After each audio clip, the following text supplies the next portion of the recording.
शंकर भगवान की कथा कहती है, मान लो यदि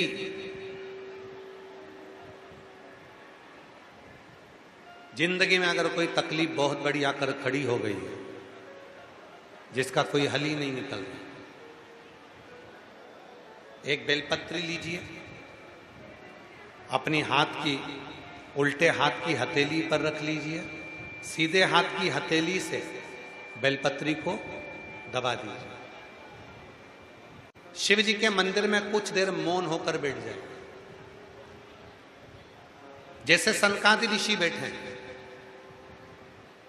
चारों की चारों भाई सनकादि ऋषि शिव जी के मंदिर में मौन होकर बैठे हैं। एक हाथ से उन्होंने अपने हृदय को भाव से समाहित किया।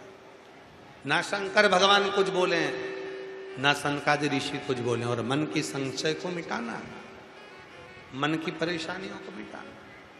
हाथ रखो, एक बेलपत्र उल्टे हाथ पर रखकर सीधे हाथ से उसको दबाकर मौन होकर कुछ देर बैठी है।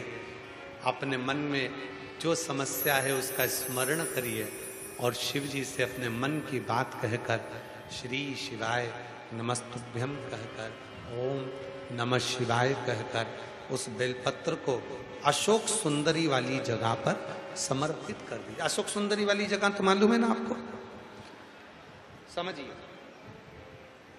देखिएगा जरा। ये शिवलिंग है, ये भगवान शंकर का शिवलिंग, ठीक है। ये जलाधारी, जहां पर भगवान शंकर का शिवलिंग रखा है, ये शिवलिंग, ये जलाधारी। जलाधारी में सामने से पानी नीचे गिरता है। ये जल आप यहां चढ़ाओगे तो चारों तरफ घूमने के बाद ये उत्तर दिशा में चला जाता। राइट में गणेश जी का स्थान, लेफ्ट में कार्तिकेय जी का स्थान, बीच में अशोक सुंदरी का स्थान, बीच में अशोक सुंदरी का स्थान, बीच वाली जगह। और शिव जी को ये जो अपने मन का भाव कहकर मौन रहकर चुप रहकर आप जो बेलपत्र समर्पित कर रहे हैं उसकी डंडी उत्तर की ओर मुख की हो और बेलपत्री अशोक सुंदरी वाली जगह पर समर्पित कर दो।